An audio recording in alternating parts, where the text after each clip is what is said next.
What is up, y'all? We're here for our weekly energy oracle forecast, where we are taking a look at the week ahead to see what kind of spiritual weather we will be having, kind of energy we'll be living and moving and having our being in. I liked last night's Secret Teachings of Jesus. We are in the Gospel of Thomas. But this particular, which is a collection of Jesus's sayings and like specifically honed in on the literal teachings of Jesus, not like so much the things that he did and the places he went and that kind of thing. And so one of the conversations or bits of dialogue that they were highlighting that Jesus had was about James the Just, which had us go back and reference the secret book of James, which I haven't gotten back into because we covered it once in Secret Teachings of Jesus. I think that might be the first project that I work on for maybe like if I can set up the paid Substack, or not if I can, but when I will. But I'd like to go back into the secret book of James now, having the foundation of Philip and Thomas. But it was a pretty fun episode because we went back in and nerded out on the introduction. And I know I give a lot of flack to Peter a lot of times, and I tease him a lot. He's just, the low-hanging fruit. But apparently, the earlier, ancient Christianity had split off into two kind of schools, and one school was sort of shared my attitude and perception of Peter as well. So I felt very validating reading that they went out of their way to write a large part of the introduction, just pointing out that as officially from the biblical literature community and from the earliest of days, everyone was in agreement. All right, so first card out is the ego, right? We've got to watch our ego this week, and it could be triggered. So we are in a time of 40 days. I think it's about 40 days. I've got to look up the exact number, but it's called the counting of the Omer, and it happens after Passover. And so what happens is, let's see, what happened was when you are exposed to the light through certain holidays, when the cosmic gates are open and we have this connection to this raw quality of light that we don't have at other times of year, or for instance when we study Torah or things like that, where we're revealing light, or when we learn wisdom from a class or something, we have to do something to embody that light. And we have to go through a process to integrate it. And so it's like when you learn something in school and then you have to do a demonstration of it. Like when you're studying language in college, you have to have I forgot what the word is, a dictation, where you have to speak the language and have conversations in the language to demonstrate that you've not only learned the language in theory, but you can actually use the language and speak the language and understand the language, right? So too, when we are exposed to the gift of that energy of the light, and nothing comes for free, not even in the spiritual world. So if we don't earn that light, then we have this spiritual credit card debt that's racking up interest, and it's creating the need for a process because we're learning stuff, but we're not putting it to use. So it's we know better, but we're not doing better. So if you don't know better and you're living in a fool's paradise, that's one thing. But when you actually know better and then you still do the wrong thing or choose the wrong thoughts or cultivate the wrong feelings, then that's on you, and it's worse than had you not known and done it unwittingly. So we are earning the light over the next, this 40-day period following Passover. And so what that means is that during these 40 days, we are tested, and each level of our soul gets tested, and we go through I believe that the cycle probably follows a lot like the 12 days of Aries, where the zodiac,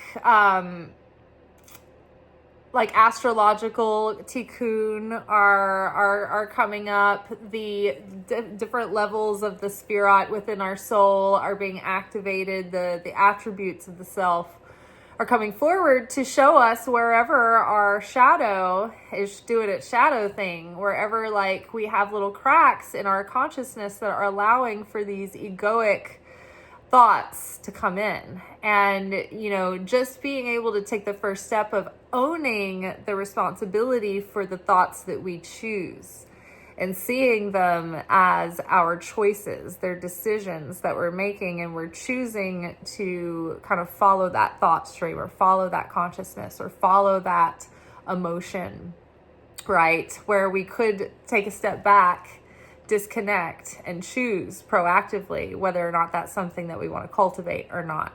So we are going to have opportunities to transcend and rise above these egoic tendencies throughout this month, this week, this, you know, this period of time until the 40 days are over. I don't have an exact date for that either. By the way, it's my birthday. Speaking of exact dates, I had to work today. I got up early and went and met my family for lunch, and then I came back into town and went to work, and so I'm tired. And I've been running around a lot, and I was stressing, and I was getting pretty crabby on my birthday evening, just at the end of the day, just like people are doing their stuff at work that is the perfect opportunity for me to, you know, see where all my shadow and ego is. But yeah, that's perfect. It's perfectly aligned with the moment, because when you have those moments that are irritating and provoke you then you get to see where the stuff is. Otherwise, you can't see it. It goes undiscovered, right? So it's good to be able to see it and catch it, and not just bury it and not just deny it, but actually be able to practice the restriction of choosing not to follow that thought or that action, and instead interrupt it and choose something else, or even just pray for the strength to want to choose something else. But it's better not to pray the tests away, because it's like pushing the opportunity away, or it's like being the person on the team that is disrespecting the the boss or the lead and the other teammates by not wanting to contribute, not wanting to do their part, not wanting to pull their weight. And so it's like when we don't want to deal with the test and we're just like, God, get me out of this, I don't want to do it. It's like, oh, you don't want to earn the light that you're already receiving. You just want to show up, get the light, and leave, and leave all this work. It's going to catch up to you sooner or later. Like, you don't think that you feel entitled? It's disrespectful, even, and we don't think about it. We're just like, oh, we just think we're entitled to, having this like perfect experience of life without any ups and downs and hiccups. And every time there's a moment of discomfort, we immediately ignore the fact that it's there for our potential, and to put the pressure on us that will create the evolution. And instead we see it as like, oh, I'm cursed. I'm afflicted. I'm in pain. I'm in toil. Get me out of this. Get me out of this. And we don't even stop to see, what is this actually trying to teach me? Why did this moment even show up? Because it's an assignment. So what was the assignment in this moment? Instead of just blowing off your homework and expecting somebody to give you an A because you're, a little class favorite, right? Like, be the light. You can't fake it, because in order to be close to the light, we have to become like the light. And that happens from our vibrational essence out. You can't lie. Vibration doesn't lie. It either resonates or it dissonates. It's dissonant. So our vibration doesn't lie. And so only true transformation can make us more like the Creator, and then get us into that space of that kingdom of God is within us, like that heavenly space within, feeling the fulfillment, right? which is something that was, I believe, brought up by Jesus in a more kind of cryptic way that was mentioned in the secret book of James. So I'm really looking forward to getting back into that and taking a second stab at it again, going deeper. Let me know if you guys are curious about that. So maybe that'll put a little fire under my butt to get at it. Definitely that's, I've gotten a lot of stuff off my belt, stuff off my plate, over the last couple of months. So now maybe the dust is settling and I'm, stabilizing, and I can maybe move into that phase, hopefully. So breathe. Again, I think that this is like this is breath. I can never read. I can't read this word. I don't know whether this is breathe or breath. I believe it's breath. Help me. I went to a rural high school. Okay, so the pause. What a pleasure. Why is this in my movie? This is one of the earliest things that they teach you in the Kabbalah Center, to get a habit of looking at life as everything is an opportunity, right? And there's a script for our life, and we're in this movie. So why is this particular scene, if every scene in the movie drives the story forward, and every scene in the movie is there for a reason, or it wouldn't have been made, because making movies is expensive and time consuming. Every aspect about it is difficult. So they're not going to make scenes that don't matter, right? So why is this in my movie? Why is the scene in my movie? So we see the trigger. Oh, my ego is activated. As soon as I can get a hold of this little fit that I'm in, I'm gonna be a baby for a minute, and I'm gonna settle down and realize myself and get my wherewithal. Now I'm going to say, okay, I know I'm over here brooding. I need to pause. Wow, take a breath. What a pleasure. This is not happening to me. I'm not being afflicted. I'm not being put upon. I'm not being victimized. This is happening for me so I can see something and do something and transform something. So why is this in my movie?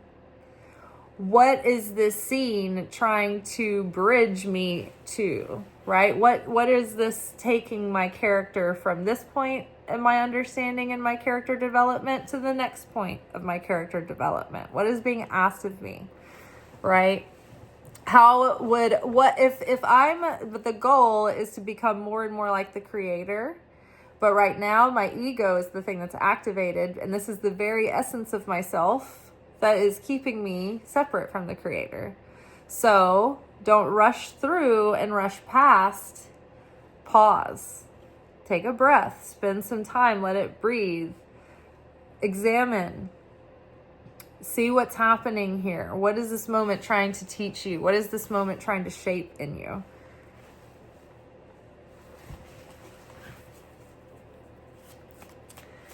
All right. The beginning. This is the beginning of a new timeline, of a new story, right? If life over the past few years has been we are our own Netflix series, right? And we're the main character.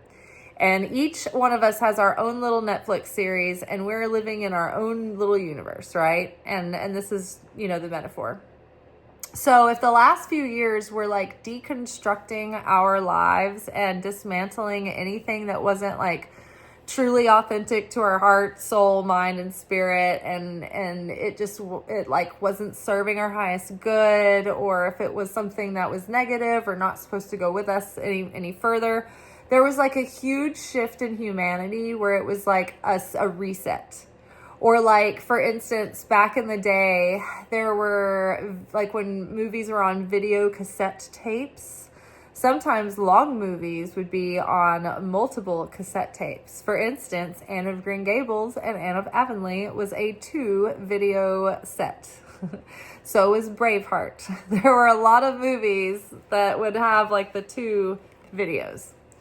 So once you got to the end of the first tape, it would play out this screen that said intermission, and it would be sort of cursive and stretched and crackly looking. intermission. So then you'd take out the tape of the first half of the movie, and then you'd put in the second tape. Well, it feels like around 2019 or so, we were getting ready to end the first tape. And a couple of years ago, I would say maybe about 2023, it was like to 2024. Maybe 2024 was when the tape was taken out. We are finished with tape 1. And then we were about to start tape 2, right? But there was like a weird bridge period where it was like metamorphosis was going on. I also was like using the metaphor of like, okay, so if Netflix, the series, is us, and it was like we got canceled. Our show got canceled by Netflix. Only they're going to pick it up again, but it's going to be a reboot. And some of the characters are going to still be there, and some may not be. And, but the storyline is going to be similar and different. But there's going to be, it's like a new timeline, right? But the old kind of like canon for writing the series, like what motivated the characters and why they did certain things, like none of those rules have to apply anymore. Right? The show Bible, throw it out. It's a new show, but it's the same person, but a new person. It's been reborn. So we are finally in this moment where I feel like it was like 2025 was the beginning of like the new series Us. And it started in Topsy-Turvy World with like all kinds of chaos, and things have just been continuing to be like chaotic since. And so we're still kind of in the beginning of this launch of this new series, and it feels like we're still sort of in the early stages, in the stages of planting seeds. And so we have to be mindful about the state of consciousness we're in when we're planting seeds for this new beginning, and what new story are we writing? And we're at the beginning of that story, so we need to have some kind of understanding of at least where we don't want our story to go, and what we have left behind, and what we do not want to put in those new seeds, and that's these weeds of negative consciousness, right? They choke new sproutlings, new beginnings. So we have this new beginning, so we need to be able to make sure that our ego is not tainting that new beginning by taking a pause, letting things breathe, not being in a rush, but also showing up consistently with a groundedness and a sustainability. Let's see. So, and we have cooperation. So unity is the most powerful, miraculous force for like empowering us as people to like usher in more light into the world, usher in positive change, right? Bring things about, move forward in our own life, right? If we want to cause friction and slow things down, then division is what is needed, and chaos and conflict. That will thwart your every attempt, and it will slow you down. And especially like the subject of evil tongue has been hot on the page for the last couple of weeks as far as like the Torah readings. It's like watching out for evil tongue and how we could channel so many more miracles through if we weren't using our mouths for evil speech. Our mouths are every bit as magical and miraculous as the great patriarchs who spoke and miracles happen, like Moses, right? Jesus said we would do these things and even greater. And God made us in his image, and God created through speaking things into being. And when, all the planets are aligned, which they're all in Aries right now, and, when we're just like in total alignment, sometimes we can speak things into being, almost by accident, like everything just works, right? But the thing is that usually we have too much inner conflict and too much conflict in the world, and that is sort of disempowering our ability to channel through miracles. So if we want to manifest with more efficacy, then we need to watch what we're saying. And we also need to be aware of maybe things that we should say that we're not saying, right?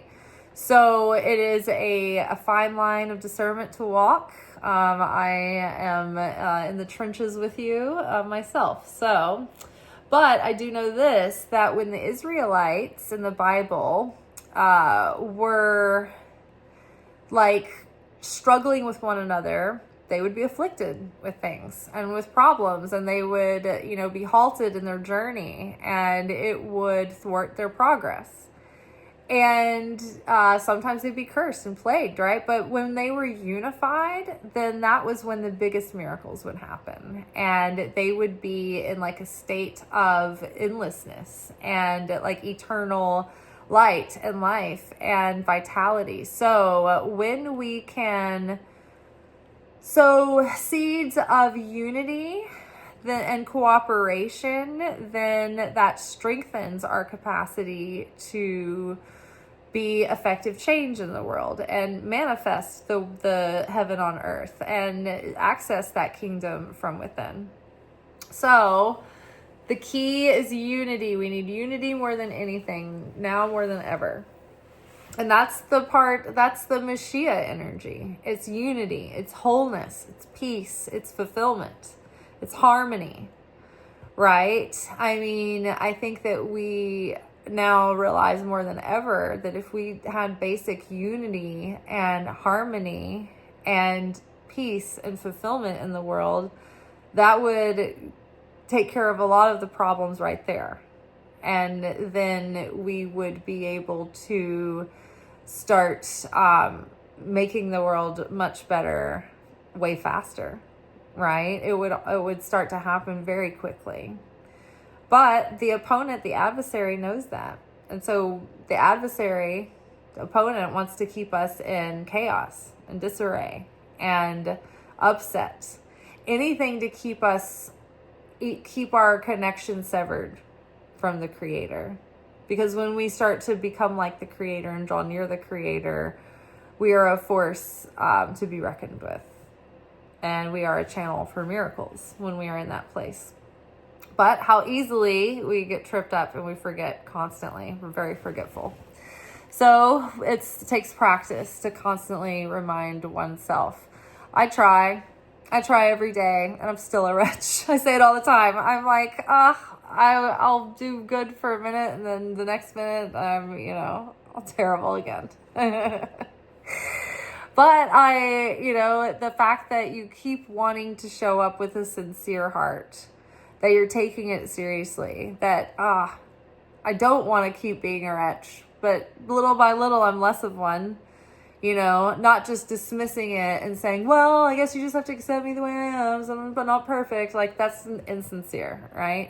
We have to be able to be sincere in wanting transformation, but also, like, not hating ourselves for it and not getting, like, taking ourselves too seriously. Because, we're not going to get it totally right, ever. But we can try to do better and better. Yeah, we shouldn't dismiss that, like, our responsibility either by saying, well, I guess I'll never be perfect. I guess I'm just going to stay the way I am. God loves someone who's proactively trying to be more like Him.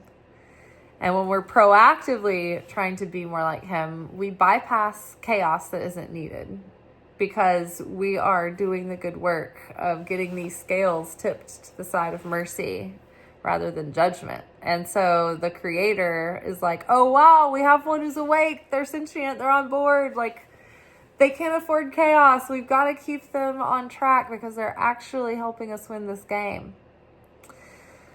All right, you all, that is all for tonight. We will be back together tomorrow for our weekly anchor message. Till then, ciao. Peace.